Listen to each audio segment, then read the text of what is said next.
Alors mes chers amis, l'autre jour nous étions restés sur une question.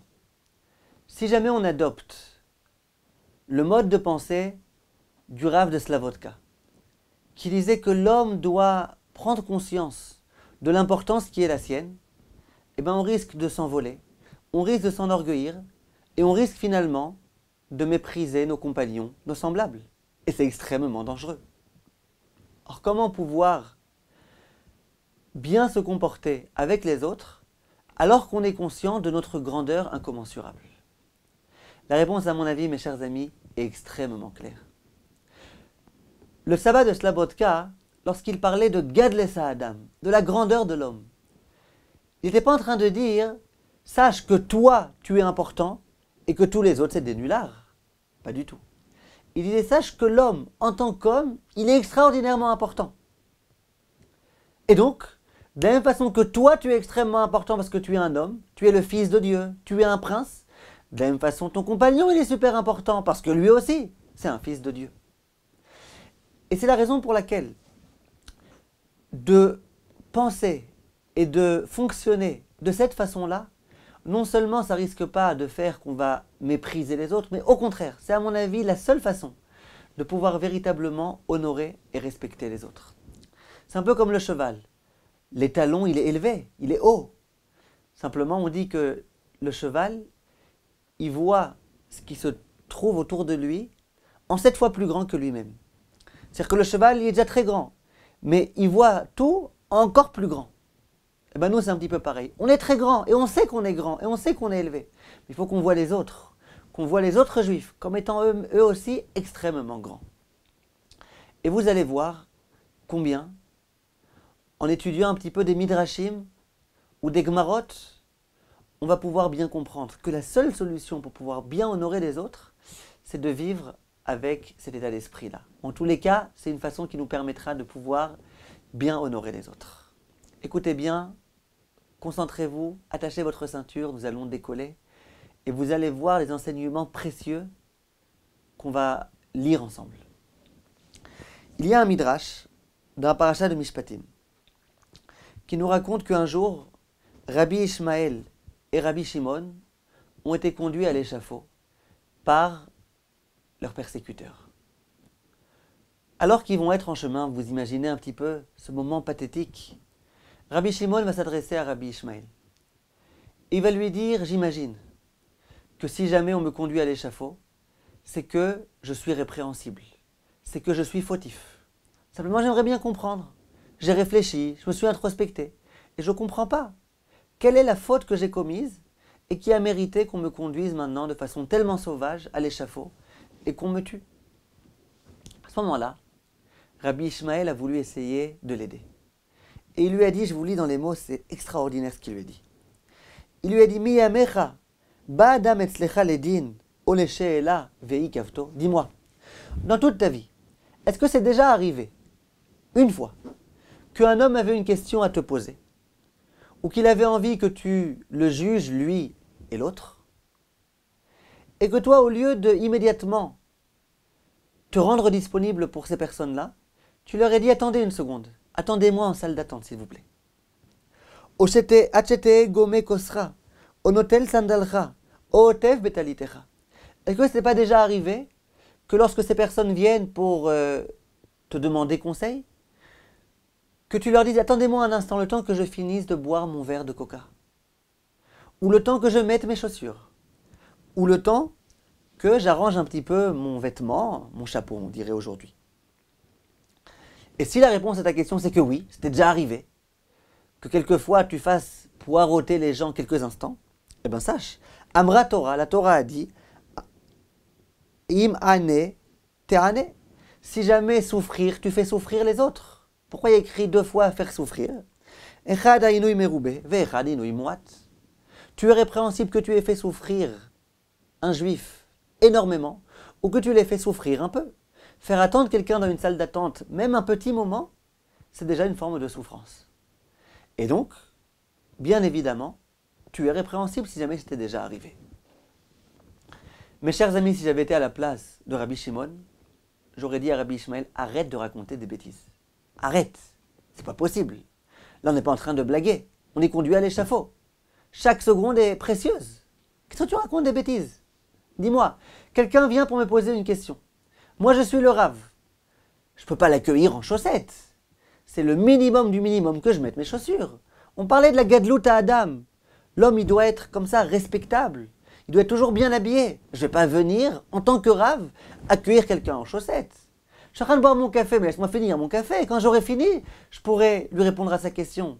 Pour être bien concentré, pour être bien en disposition d'écoute. Et si j'ai pas mon chapeau, je suis comme ça, tout débraillé, eh ben je peux pas venir et répondre à une question alors que je suis débraillé. Qu'est-ce que tu racontes, Rabbi Ishmael? Voilà ce que moi je lui aurais dit à Rabbi Ishmael. Eh ben, figurez-vous que Rabbi Shimon, il lui dit pas ça du tout. Rabbi Shimon lui dit, Amarle nichamtani, tu m'as consolé. Jusqu'à présent, je me demandais, quelle a été la faute qui m'a valu de pouvoir être passible de la peine de mort? Maintenant, je comprends. Si effectivement j'ai fait endurer des juifs, eh ben, c'est effectivement une raison valable. Que se passe-t-il ici? À l'instar de Rabbi Shimon et de Rabbi Ishmael, il y a un autre Rav de l'époque des Rishonim, connu entre tous, qui s'appelait le Rambam. Le Rambam, pendant une longue période de sa vie, il était complètement investi dans l'étude de la Torah. Il avait de nombreux élèves. Et c'était son frère qui le prenait en charge financièrement. Mais voilà qu'un jour, son frère était en bateau, il y a eu une terrible tempête, naufrage, et son frère est mort.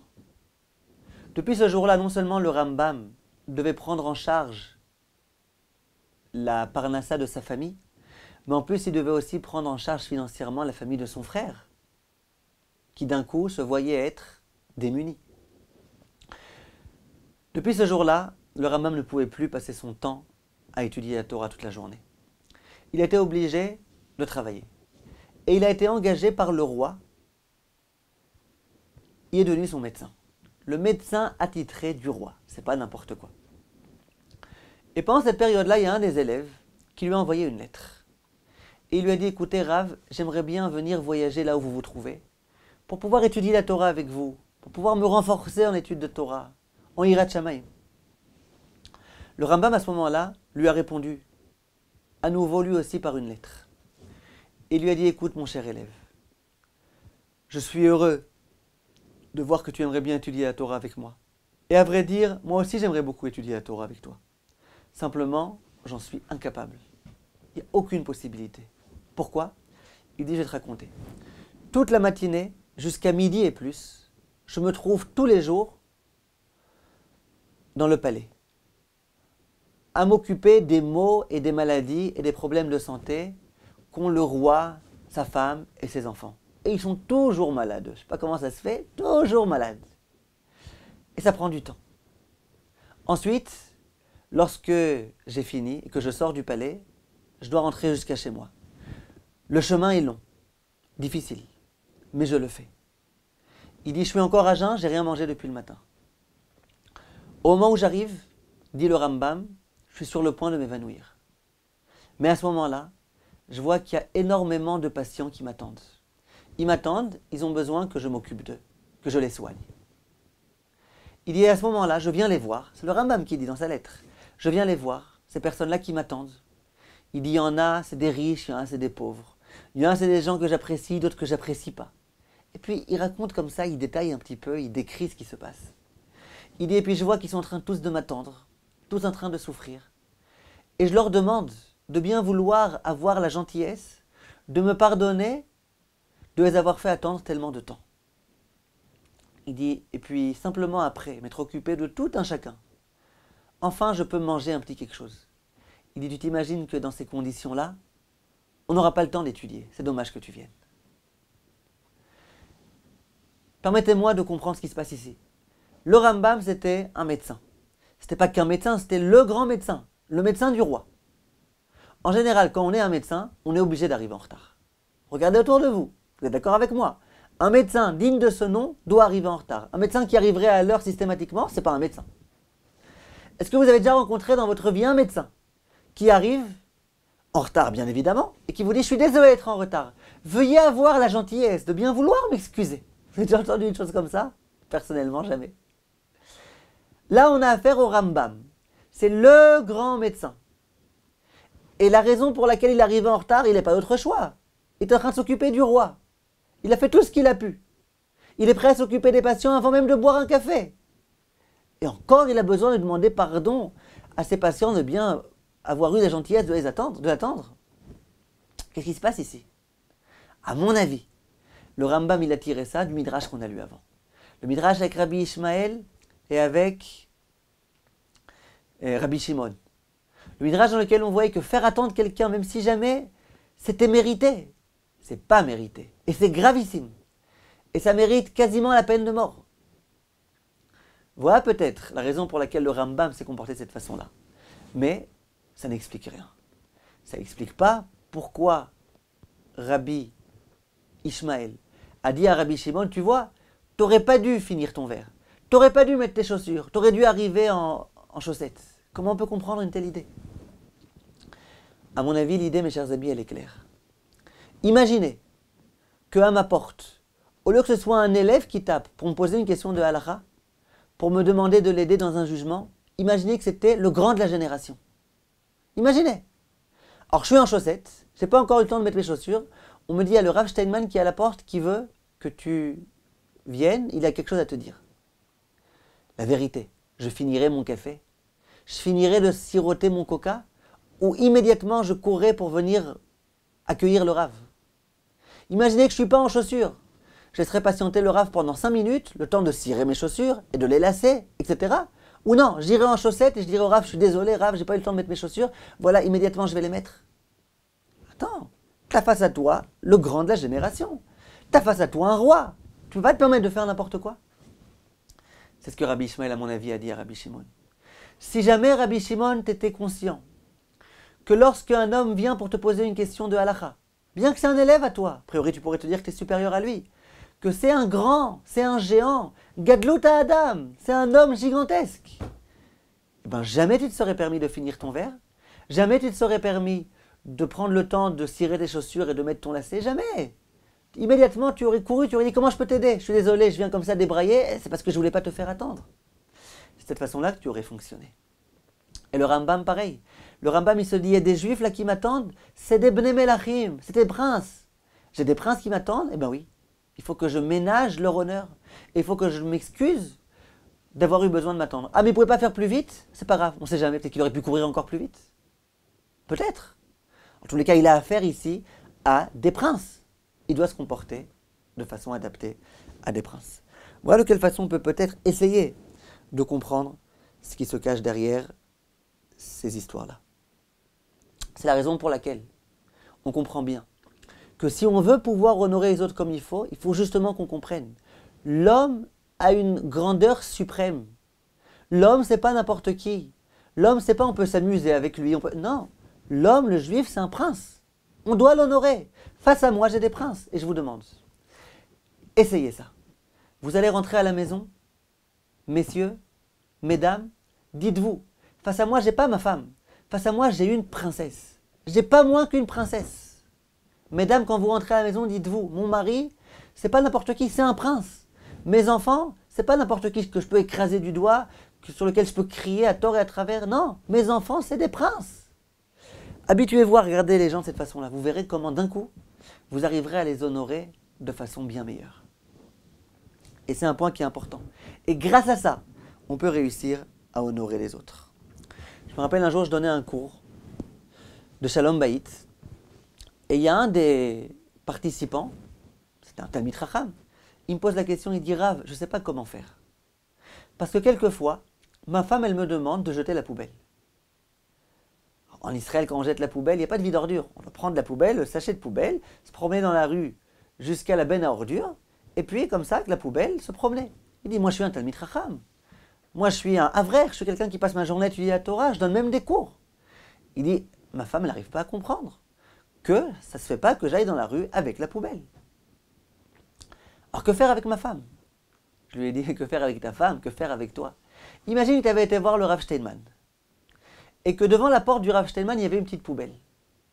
Tu n'aurais pas proposé toi-même au Rav Steinman de prendre la poubelle et de la jeter pour pas qu'il ait besoin de le faire lui? Franchement. Et si jamais il t'avait demandé de la jeter, tu aurais dit, ah non, je peux pas, moi je suis un Talmid Chacham? Sûrement pas. Pourquoi? Parce que tu as affaire à un grand homme, tu veux honorer le grand homme, et tu comprends que ça vaut le coup d'honorer un grand homme, et que ce n'est pas un mépris d'honorer un grand homme. Eh bien, excuse-moi, mais imagine que tu considères ta femme comme étant une grande femme, comme étant une princesse. Gadlo ta Adam, il n'y a pas que toi qui es grand. Alors toi, t'es grand, tu peux pas prendre la poubelle. Mais attends, il y a ta femme n'est pas moins grande que toi. Ta femme, elle te demande de jeter la poubelle. Eh ben, jette-la. Ta femme, c'est une princesse. Quand une princesse te demande quelque chose, tu poses des questions. Si on est conscient que l'homme est grand, et pas que moi, l'autre aussi, eh ben, je suis censé m'exécuter lorsque l'autre me demande quelque chose.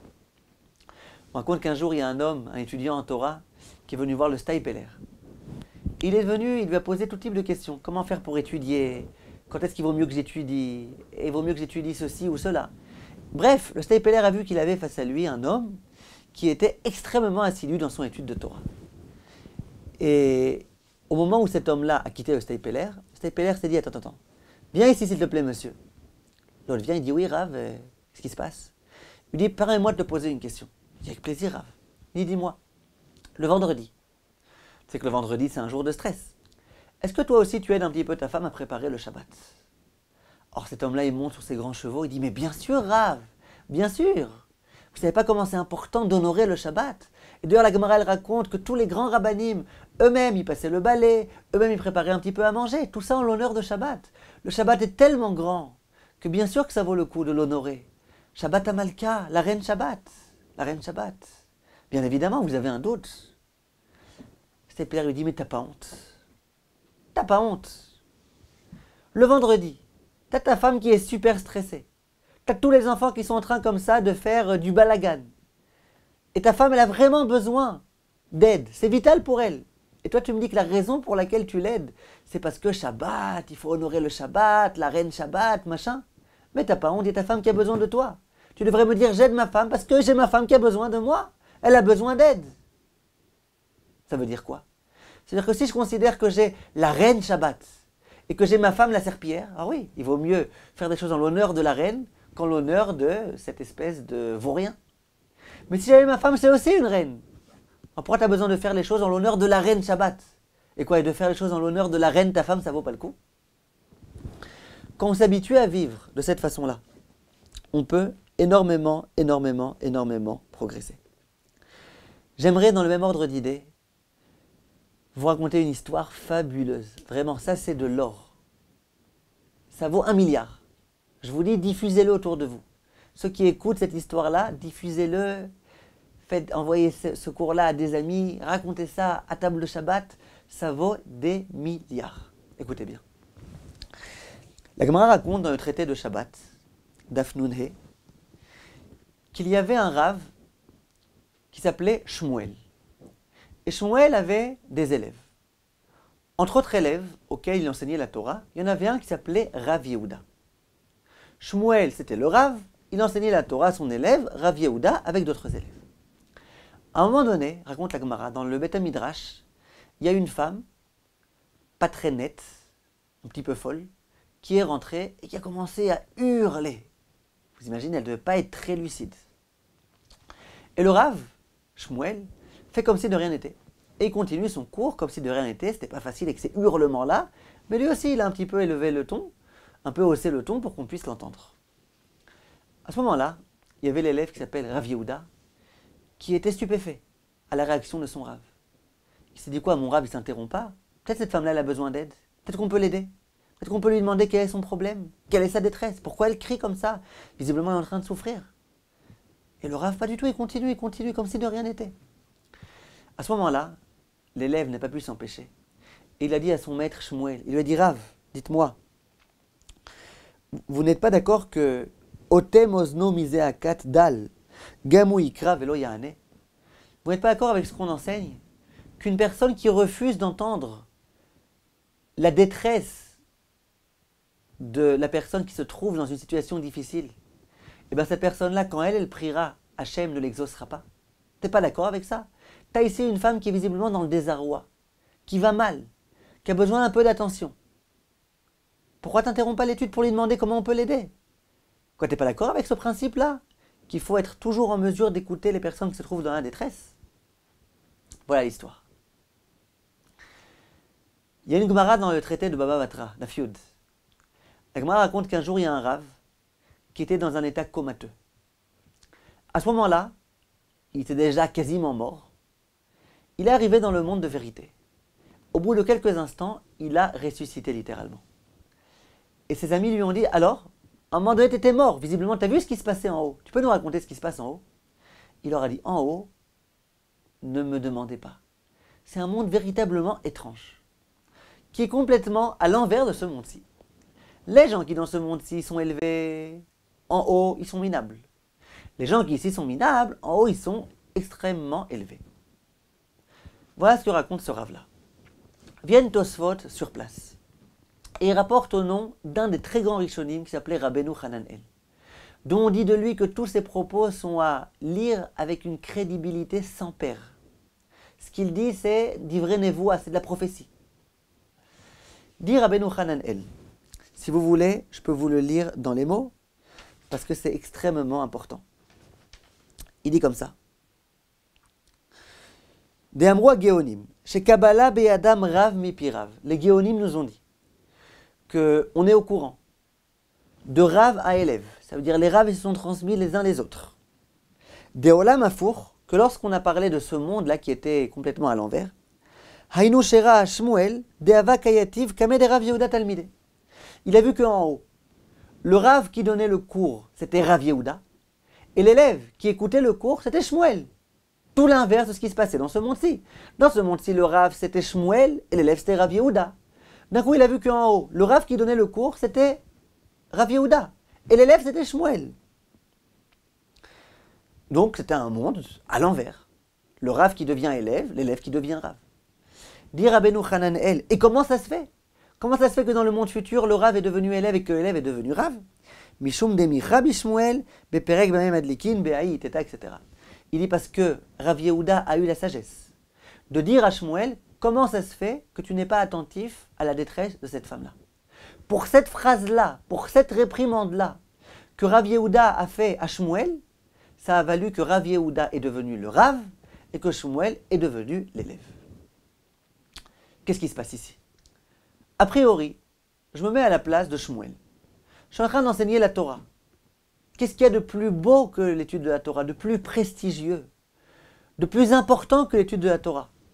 Je suis en train d'étudier la Torah avec mes élèves. Vous imaginez un petit peu la puissance de l'étude de Shmuel avec ses élèves, tels que Rav Yehuda. D'un coup, il y a une folle, furieuse, qui arrive dans le Beth Midrash, qui se met à crier.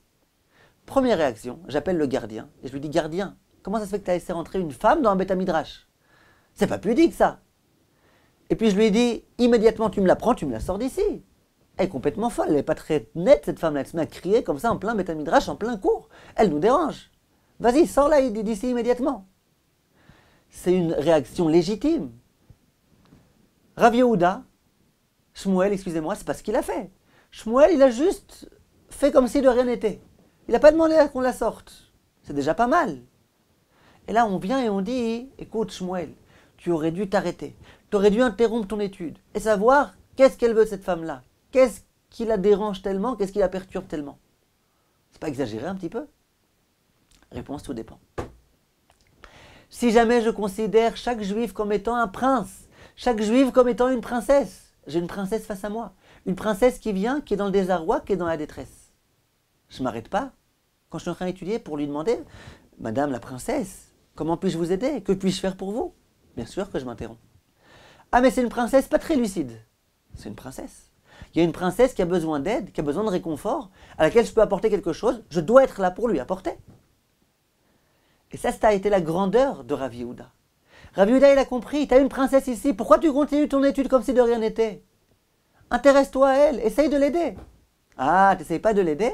C'est gravissime. Il n'y a pas que toi qui es grand. Toi, tu es grand parce que tu es un homme, et en tant qu'homme, tu as une valeur extraordinaire, mais l'autre aussi est grand. Tu as une princesse, arrête-toi. Et cette réaction-là de Rav Yehuda, ça va lui valoir de devenir lui-même le Rav. Et Shmuel va devenir l'élève. Demande le Rav Ezrahi, je ne comprends pas. Mais finalement, c'était qui le vrai Rav? Le Rav, c'était Shmuel. Tout le bagage extraordinaire en Torah qu'a pu acquérir Rav Yehuda, de qui il le détenait? De son maître Shmuel. Alors d'accord, un jour Shmuel s'est pas très bien comporté, et Rav Yehuda était capable de lui faire une remontrance. Mais il n'empêche que tout compte fait, le Rav c'est Shmuel, et l'élève c'est Rav Yehuda. Comment ça se fait que dans le monde futur, Rav Yehuda est devenu le Rav? Et Shmuel, qui était lui qui lui avait tout enseigné, c'est devenu l'élève. Dit le Rav Ezrahi, une idée extraordinaire. De là, on voit que ce message-là, que cette leçon-là qu'a été capable de donner Rav Yehuda à Shmuel, elle vaut plus que tous les enseignements que Shmuel a pu enseigner à Rav Yehuda. Et donc, finalement, c'est qui le grand maître? C'est Rav Yehuda. Rav Yehuda, il a enseigné à Shmuel plus que ce que Shmuel a enseigné à Rav Yehuda. Toutes les pages de Gemara que Shmuel a enseigné à Rav Yehuda, ça vaut rien à côté de cet enseignement-là que Rav Yehuda était capable d'enseigner à Shmuel. Voilà, mes chers amis, la leçon qu'il faut qu'on retienne. L'homme est extrêmement important. Si je veux pouvoir avoir une chance d'avancer dans ma vie, il faut que je sois conscient de ma grandeur. Simplement, il ne faut pas que je m'arrête là. Il faut que je sois conscient de ma grandeur, il faut que je sois conscient de la grandeur de mon alter ego. Être conscient de ma grandeur, ça va me permettre de faire face aux difficultés de la vie. Ça va me permettre de ne pas faire tout type de petites bêtises qui ne correspondent pas du tout à mon niveau. Et d'être conscient de la grandeur de l'autre, ça va me permettre de l'aider, de lui rendre service quand il y a besoin. Ça va me permettre de pouvoir être un bon juif, un juif altruiste, un juif qui s'intéresse à l'autre, un juif qui essaye d'aider l'autre. Voilà la leçon formidable que nous a enseigné le sabbat de Slabotka. Et voilà comment, dans la paracha de Mishpatim, on voit comment ça s'inscrit de façon explicite et comment cette leçon-là va pouvoir, Bezrat Hashem, faire de nous des véritablement grands hommes. Kol Tov et à bientôt.